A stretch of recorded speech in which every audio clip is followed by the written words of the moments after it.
আগে আনরেসপন্স দেখাই। আচ্ছা, কি লিখছি? আনরেসপন্সিভ ওয়েবসাইট ডিজাইন লেআউট। আচ্ছা, আজকে আমরা ওয়েবসাইটের লেআউট দেখব। কীরকম লেআউট? একটু লেআউট আঁকাকি করি, আঁকাকি করে নিলে সুবিধা হয়।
এর মধ্যে একটা কাজ করে একটা ফাইল নেই, এটা ইন্ডেক্স নামে একটা সেভ করলাম। এই ইমেজটাকে চলে আসছে অলরেডি, ইন্ডেক্স ডট পিএনজি। কথা বুঝছেন? আচ্ছা, এর মধ্যে দুইটা ফাইল নেব। এইটাকে, এই যে ডিজাইনটা নিলাম, এই ডিজাইনটাকেই HTML এ রূপান্তরিত করব আমি। কথা বুঝছেন? এখানে ফাইল দেন ইন্ডেক্স ডট এইচটিএমএল, আর কি লাগবে? Style dot CSS. এবার এই দুটাকে ওপেন করেন নোটপ্যাড প্লাস প্লাসে।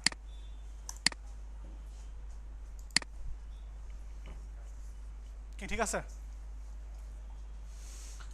আচ্ছা, এখানে গিয়ে লেখেন HTML5,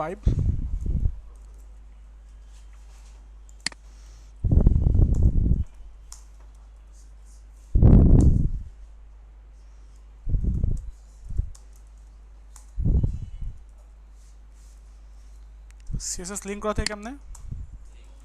লিঙ্ক করুন সিএসএস, এই তো নাকি? আচ্ছা, এখন এটাকে যদি আমরা রান করি, তো রান হয়ে গেছে না? এখন এর মধ্যে এটা কোত্থেকে পাচ্ছে? এটা হচ্ছে আনরেসপন্সিভ ওয়েবসাইট ডিজাইন লেআউট নামে ফোল্ডার আছে, তার মধ্যে ইন্ডেক্স ডট এইচটিএমএল আছে, তাই তো? কার মধ্যে আছে? এই ফোল্ডারটার মধ্যে এই ফাইলগুলো আছে, তাই না? এখন যদি আমি এই লিঙ্কটাকে কপি করি, লিঙ্কটাকে কপি করে এর মধ্যে বসায় দিই, এখানে যে এইচটিএমএলটা আছে index dot HTML, index dot PNG যদি করে দিই, তাহলে এই ফাইলটা ওপেন হবে না? কি বুঝছেন? সম্ভব কি? আচ্ছা, যেহেতু পাথটা যেহেতু এক, এখন এখানে গিয়ে কী করবো? যদি পিএনজি দিয়ে দেই, তাহলে এই ফাইলটাই ওপেন হয়েছে। কি বুঝছেন? আবার যদি আমরা এখানে কি করতাম, স্টাইল ডট সিএসএস দিয়ে দিতাম, তাহলে স্টাইল ডট সিএসএসটা ওপেন হতো। এতটুকু নিয়ে কারো কোনো কথা নেই। আচ্ছা, এবার আমরা এটাকেই ডিজাইন করব, বুঝছেন? এইটাকেই ডিজাইন করব এখানে। এখন সেটা কেমনে?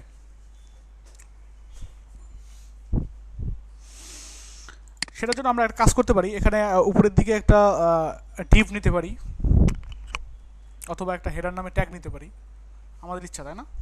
আমরা ধরেন আপাতত নিলাম হচ্ছে একটা ডিভ দিলাম, ধরেন হেডার এরিয়া। এটাকে হেডার দেওয়া যে কথা, ডিভ দেওয়া একই কথা, আমরা জানি অলরেডি। আচ্ছা, তারপর আমরা হেডার দিই,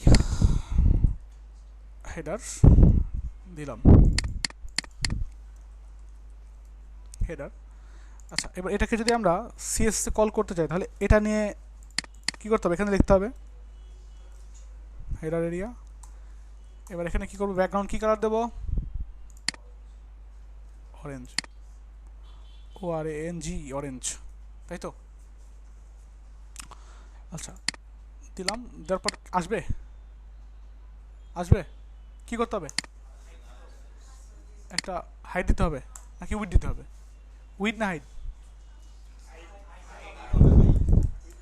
উইড না দিলে তো পাবে তাই না? আচ্ছা আমরা ধরেন দিলাম হাইট 250 পিক্সেল, দেখেন তো কতটুকু পায়, পাইছে? এখন এই দিকে ফাঁকা আছে না, জায়গা ফাঁকা করার জন্য কি করতে হবে,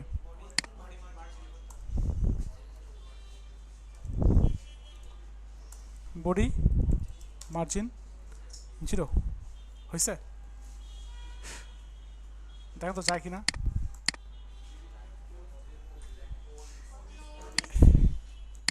কি লিখছি আমরা, এই ভুলটা মাঝে মাঝেই হয় আমাদের,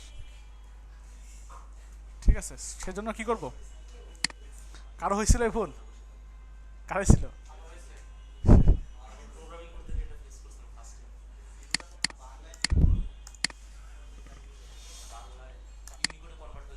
হ্যাঁ হ্যাঁ।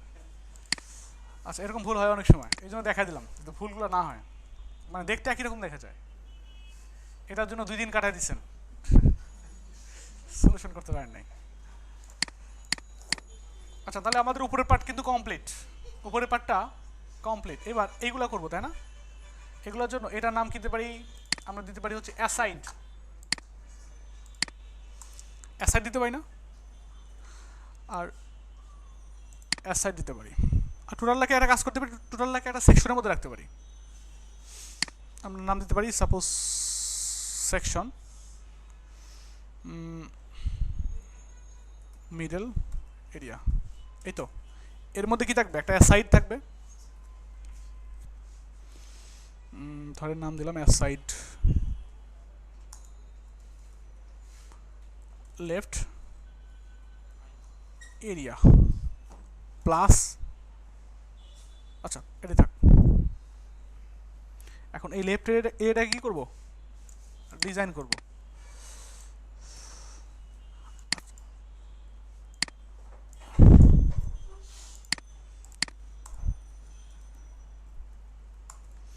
এটা বাদ দিয়ে দেন, বাদ দিয়ে দেন, এই সেকশন নিলে অনেক সময় কনফিউজ হয়ে যেতে পারেন।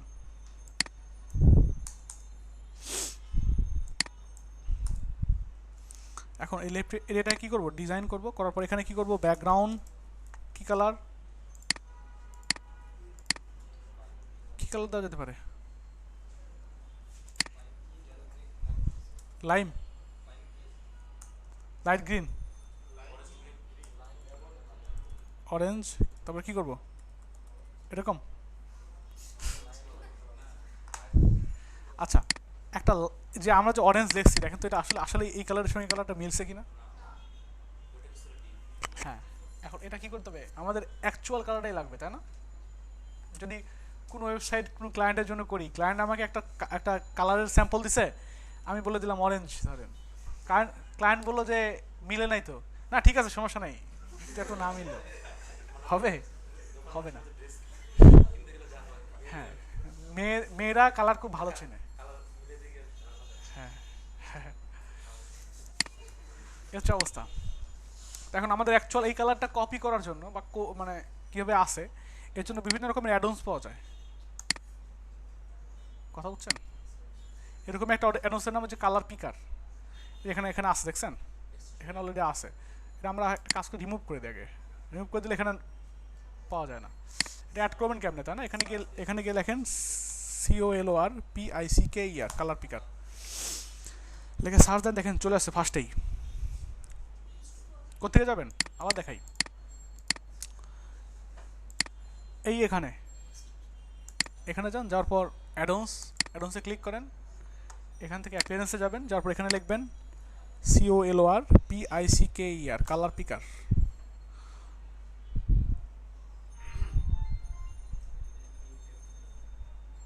নিউ ট্যাব দেওয়ার দরকার নেই, অটোমেটিক্যালি চলে আসবে, এটা শো করতেছে, এখানে গিয়ে ইনস্টল করবেন, ইনস্টল করলে এখানে দেখা যাওয়ার কথা আসছে। আচ্ছা এবার এই কালারটাকে ক্লিক করেন, ক্লিক করার পর আপনি যেখানে নিয়ে যাবেন সেটাই সেই কালারটাই কপি করা যাবে। সাপোজ আপনি ধরেন গেছেন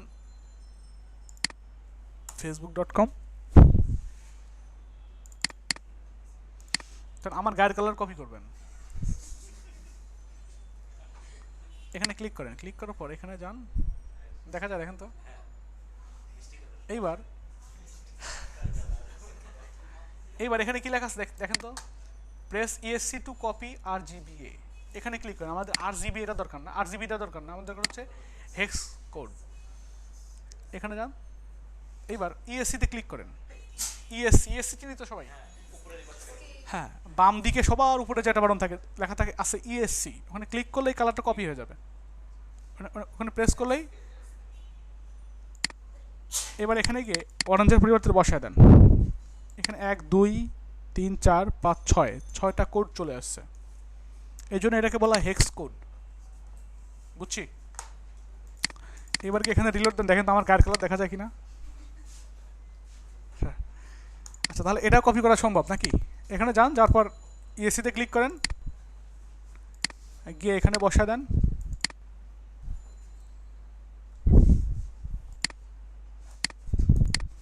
আচ্ছা একদম হুবহু সেম কালার।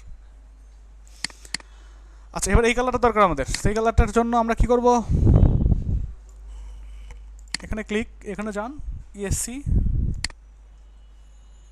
এখানে আমাদের অরেঞ্জ লাইম টাইম কি লেখার দরকার, এগুলো লেখার দরকার নাই, মিষ্টি কুমড়া কোনো কালারের লেখার দরকার নেই, চলে আসবে অটোমেটিক্যালি। আচ্ছা, আসে নাই কি কারণে, কারণ এখানে হাইট দেওয়া নাই, আমরা এখানে দিয়ে দেবো হাইট, সাপোজ হাইট দিয়ে দিলাম 250 পিক্সেল, তাই না? 250 পিক্সেল দিলে পুরোটাই পেয়ে যাবে, কারণ আগের সূত্র অনুযায়ী তাই পায়। আচ্ছা, আমাদের কি করার দরকার, ছোট করার দরকার, একটু ছোট করবেন কেমন, এখানে দিয়ে দেন একটা উইড সাপোজ দিয়ে দিলাম 300 পিক্সেল,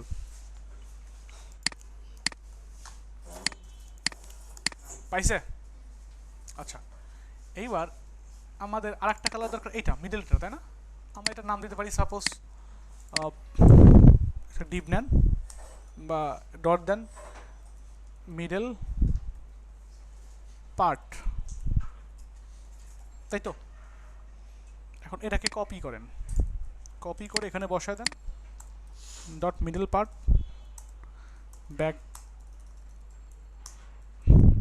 ব্যাকগ্রাউন্ড,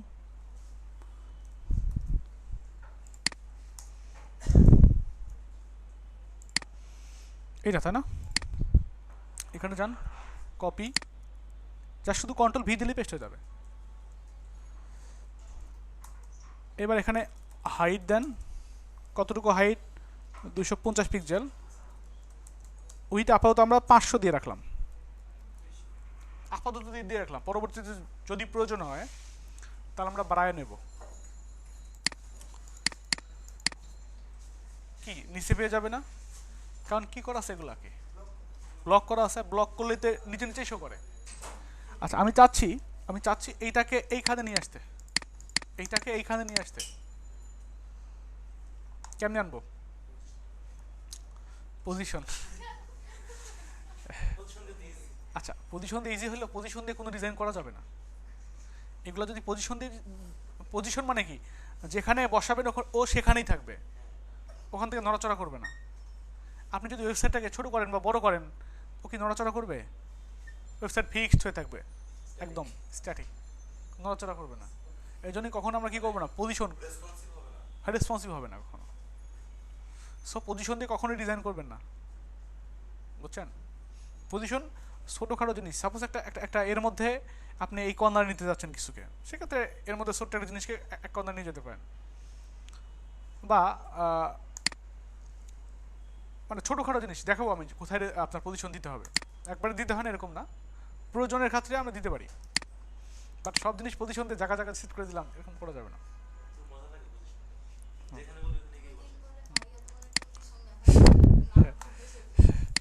আচ্ছা, এইবার মিডল পার্ট নিছি না, এটাকে এখানে নিব, এটাকে এখানে নেব, এটা খুবই গুরুত্বপূর্ণ, যেটা দেখাচ্ছি খুবই গুরুত্বপূর্ণ, কারণ ডিজাইন করার জন্য কোনো ওয়েবসাইট ডিজাইন করার জন্য এতটুকু কনসেপ্ট হলে আপনি যে কোনো ওয়েবসাইট ডিজাইন করতে পারবেন।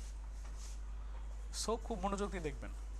আমি যদি এটাকে এখানে নিতে চাই তাহলে আমাকে একে কিছু বলতে হবে না, এটাকে কিছুই বলতে হবে না, আমাকে এর আগে যেটা আছে মানে যার বামে নিতে যাচ্ছি যার বামে নিতে যাচ্ছি এটাকে আমি এখানে নেব না, আমি এর বামে নেব। তাহলে একে বলতে হবে তুমি বাম দিকে সরে দাঁড়াও, তোমার তোমার পাশে কেউ একজন আসবে। কথা বুঝছেন? এইটা বলার জন্য এই লেফট যে আছে, লেফট এরিয়া, একে বলতে হবে ফ্লোট লেফট, মানে তুমি বামে দাঁড়াও, তুমি বামে চাপো, তোমার সাইডে কেউ আসবে। দেখেন তো আসে কি না। আসছে? আচ্ছা আসছে, কিন্তু কি, কিন্তু ছোট হয়ে গেছে। এটাকে একটু হাইটটা বাড়ায় দেন, 280 করে দেন, একটু বাড়ায় দেখি কি অবস্থা, কই গেছে। মানে ও ওর সঙ্গে মিশে গেছে, ওভারল্যাপিং হয়েছে। ওভারল্যাপিং হলে একটার সঙ্গে যদি একটার ভালোবাসা বেড়ে যায় তখন কি করতে হয় যেন, মানে কাছে যায়ও না। কাকে করব? একে না করলেও সমস্যা নাই, একে একে করতে হবে। পরে এটা কি করতে হবে? ওভারফ্লো হিডেন, গতকালকে দেখেছি না, কি সরছে। এখন তো আমরা ইচ্ছা করলে এটাকে হাইট কমাই দিতে পারি, কি ঠিক আছে? এখন আর একটা পার্ট নেবো, এটা কেমনে নেবো? এটার নাম দিলাম ধরেন এটা একটা অ্যাসাইড নেই, ডবল অ্যাসাইডের মধ্যে ধরেন আমরা দিলাম রাইট এরিয়া।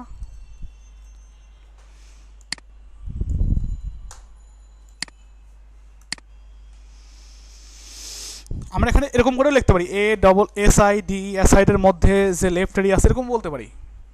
যেহেতু এটা না, রাইট এরিয়াটা আনকমন একটা, আর কোথাও নাই, সো সেজন্য এটা না লিখলেও সমস্যা নেই। কথা বুঝছেন? ব্যাকগ্রাউন্ড দেন, ব্যাকগ্রাউন্ড কালারটা কী ছিল? এটা, এখানে যান ইএসসি, কপি হয়ে গেছে, এখানে গিয়ে বসায় দেন। ওকে, হাইট 250 পিক্সেল,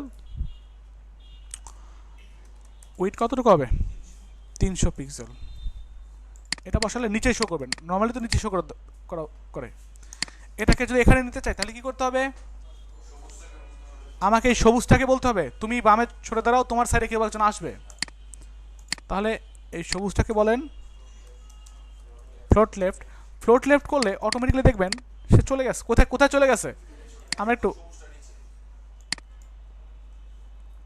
বাড়ায় দেন, একদম প্রথমটা কাছে চলে গেছে, দেখছেন? এই জন্য আমরা কাকে করব? এটাকে করব ওভারফ্লো হিডেন।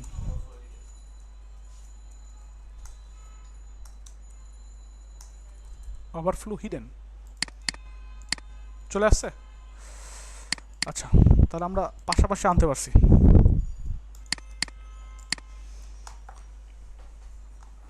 আচ্ছা, এখন এটা এইভাবে থাক, এর নিচের একটা এরিয়া নেবো কেমনে? এটা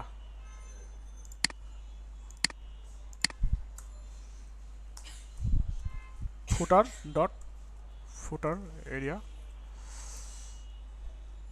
এখানে ফুটারটাকে কল করতে পারি অথবা এটাকেও কল করতে পারি, কিন্তু এটাকে কল করার জন্য আমাদের ডট দেওয়ার দরকার নেই, যা শুধু ফুটার লিখে দিলেও কাজ করবে। যেহেতু এটা ট্যাগ, এটা ট্যাগের জন্য কি আপনার ডট দিতে হয়? ব্যাকগ্রাউন্ড, সরি, এই কালারটা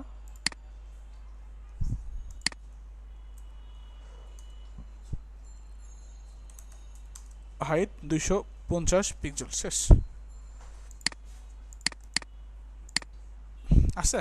এখন এটার সাইজটা বাড়াই দেন আপনি,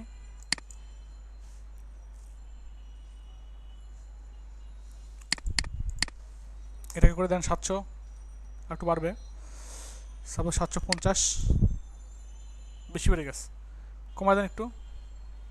কত? 749 দিলে মোটামুটি ঠিক আছে। এখানে গিয়ে বলে দেন কত? 749, 749, সেভ। কি ঠিক আছে? এটা হচ্ছে আনরেসপন্সিভ ওয়েবসাইট লেআউট। এখন রেসপন্সিভ জিনিসটা কি? রেসপন্সিভ বলতে কি, যে কোনো ডিভাইস, সাপোজ এটাকে যদি আমরা ছোট করি, কি হয়েছে এখন দেখেন তো, নিচে নিচে শো করছে না? এটা তো সমস্যা, ভেঙে গেলে তো সমস্যা, ভেঙে গেলে সমস্যা না, এভাবে তো ভাঙা যাবে না। এটাকে এভাবে ছোটো করা যায়, অথবা মজিলা ফায়ারফক্স থেকে কন্ট্রোল শিফট এম দিলেও ছোট হয়, কন্ট্রোল শিফট এম দিলেও ছোট হয়। হ্যাঁ, এখন এইটা এই যে বিভিন্ন রকমের লেআউট আছে, এটা অনেক বড় লেআউট, মানে এটা ধরেন আপনার কি বলা যায়, এটাকে ধরেন আপনার ডেস্কটপ ভিউ এটা, তারপর এটা ধরেন ল্যাপটপ, এটা একটা ছোট আকৃতির ল্যাপটপ, এটা আইপ্যাড, এটা ধরেন সরি এটা হচ্ছে ট্যাব, এটা ধরেন অ্যান্ড্রয়েড ফোনগুলো, এটা হচ্ছে 1110 নোকিয়া, ঠিক আছে, এই হচ্ছে অবস্থা। তো এরকম ভেঙে গেলে তো সমস্যা। এখন এই তিনটার আলাদা আলাদা উইথ দেওয়া আছে না, 300 পিক্সেল আর 750 পিক্সেল, তাই তো? এখন এই তিনটা আলাদা আলাদা দেওয়া আছে জন্য কি হয়েছে, ভেঙে গেছে। এখন চিন্তা করেন ভাই যদি 3-4টা ভাই থাকে এবং ভাইদের মধ্যে যদি ভাইরা যদি আলাদা আলাদা থাকে, 3-4টা ভাই আছে, ভাইরা আলাদা আলাদা আছে, এখন ভাইদের মধ্যে যদি তৃতীয় কোনো ব্যক্তি ঢুকতে পারে, তাহলে ঢুকে আপনার ভেজাল লাগাই দিলে আরও বড় আকার ধারণ করবে, কোনো সম্পর্কই থাকবে না, বলবে যে না আমার বাসায় যাবো না আমি। এখন সব ভাইগুলা যদি এক জায়গায় থাকে, ঠিক আছে, তাহলে তো আর তাদের মধ্যে আর কোনো সমস্যা হবে না, কারণ তৃতীয় ব্যক্তি আর ঢুকতে পারবে না, তাই না? এখন এইগুলা প্রত্যেকটা আলাদা আলাদা উইথ দেওয়া আছে, লেফট এরিয়া, মিডল এরিয়া এবং রাইট এরিয়া, তিনটা আলাদা আলাদা উইথ দেওয়া আছে। এখন এই তিনটাকে আমরা একটা সেকশনের মধ্যে নিতে পারি না, সেকশন বা ডিপ যে কোনো একটা জিনিস নিলেই হয়।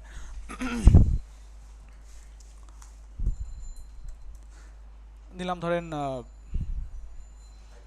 টোটাল এরিয়া,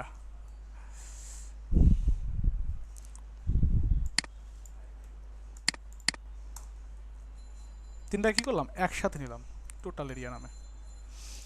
এখন এই তিনটার যে উইথ, এই তিনটার উইথ যদি যোগ করে যত হয় সেটা যদি আমরা একে দিয়ে দিই, তাহলে তিনটার মধ্যে থাকলো না, তখন কি আর এরকম ভেঙে যাওয়ার সম্ভাবনা আছে?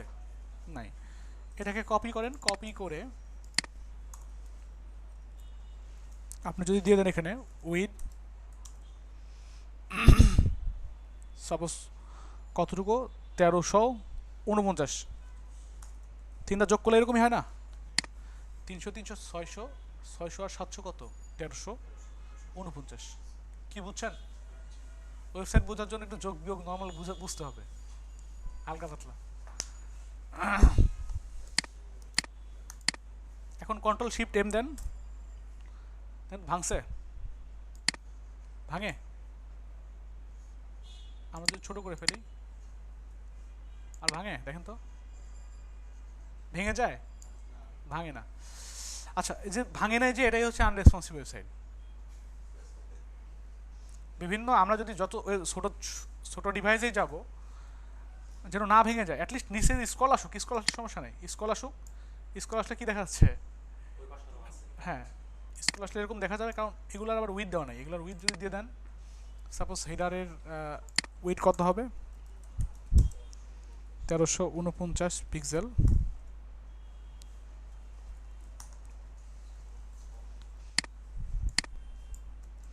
এবং ফুটার উইডও হবে 1349 পিক্সেল, তাহলে এই সমস্যাটা হবে না। কথা বুঝছেন? নিচে স্ক্রল বার আসুক, সমস্যা নেই, কারণ স্ক্রল বার আসবে, এটাই হচ্ছে আনরেসপন্সিভ ওয়েবসাইট, নিচে স্ক্রল বার আসবে। যেমন আমরা বিভিন্ন রকমের ওয়েবসাইটে গিয়ে দেখি কি আপনার স্ক্রল করে করে ডানে বামে সরতে হয়,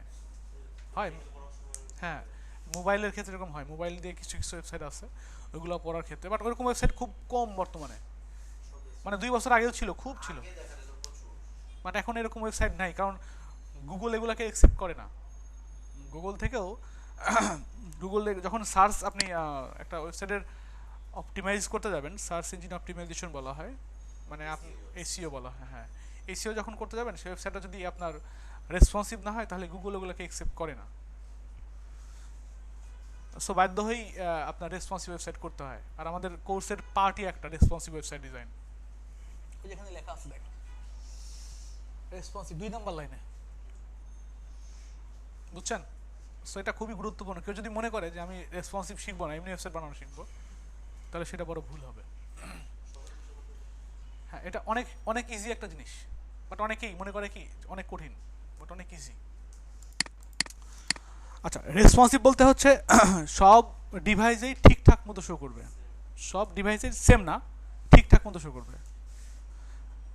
যেমন ফেসবুক, ফেসবুক কি আপনার মোবাইলে গেলে একই রকম দেখা যায়, অন্যরকম দেখা যায় না? এটা হচ্ছে আপনার ডেস্কটপ ভিউ, তাই না? আমরা যদি লগ ইন করি,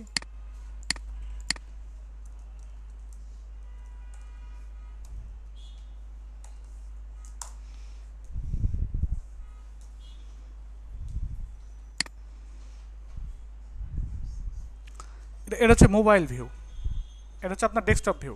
এখন যদি এটাকে ছোটো করি, কন্ট্রোল শিফট এম, এটা আগের মতো আছে দেখেন তো, এইদিকে জিনিসপত্র কি দেখা যাচ্ছে? দেখা যাচ্ছে না। আমাদের যদি চ্যাট করতে হয়, চ্যাটের যে লিস্ট আছে এটা যদি দেখতে হয়, তাহলে কী করতে হবে? বাম দিকে সরতে হবে। টাচ করা যাচ্ছে না, টাচ করা হলে টাচ করে করে সরতাম, সরে দিকে দেখতাম, বাট এটার স্ক্রল খুঁজে পাওয়া কঠিন। এই যে আছে নিচের দিকে, দেখছেন? এটা স্ক্রল করে ডান দিকে গেলাম। তাহলে ফেসবুক কি রেসপন্সিভ ওয়েবসাইট? কি সরমত কি ফেসবুক রেসপন্সিভ ওয়েবসাইট? কেন আনরেসপন্সিভ? এত বড় একটা ওয়েবসাইট। আমি আমি ওটা ওটা প্রশ্ন শুনতে যাচ্ছি না। আমি শুনতে যাচ্ছি ফেসবুক কি রেসপন্সিভ না, রেসপন্সিভ না। কি সবাইকে একমত, আর বাকি যারা বলতেছেন না? আসলে এত বড় ওয়েবসাইট বলেই যে রেসপন্সিভ হবে এরকম না। ফেসবুক একটা আনরেসপন্সিভ ওয়েবসাইট, কথা বুঝছেন?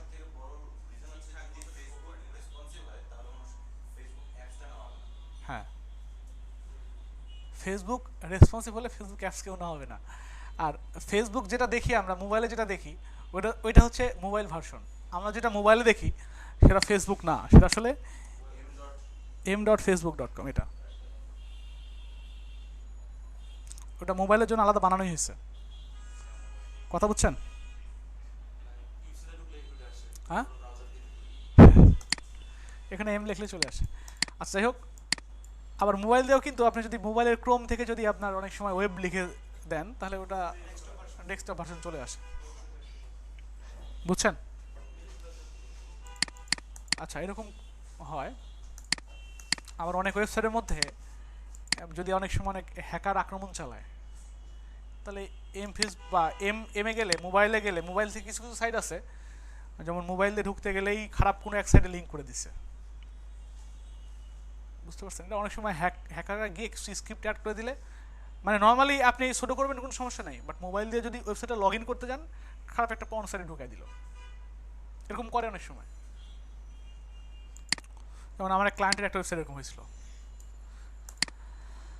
আচ্ছা, তাহলে রেসপন্সিভ মানে কি? যে কোনো ডিভাইসে গেলেই সেটা ঠিকঠাক মতো শো করবে, সেটা হচ্ছে রেসপন্সিভ ওয়েবসাইট। আচ্ছা, এটা তো বুঝছি আমরা আনরেসপন্সিভ ওয়েবসাইট। আচ্ছা, এটা বুঝেন, একটু বিরতিতে যান, মানে ক্লাস শেষ না, অন্য কিছু দেখাবো এখন।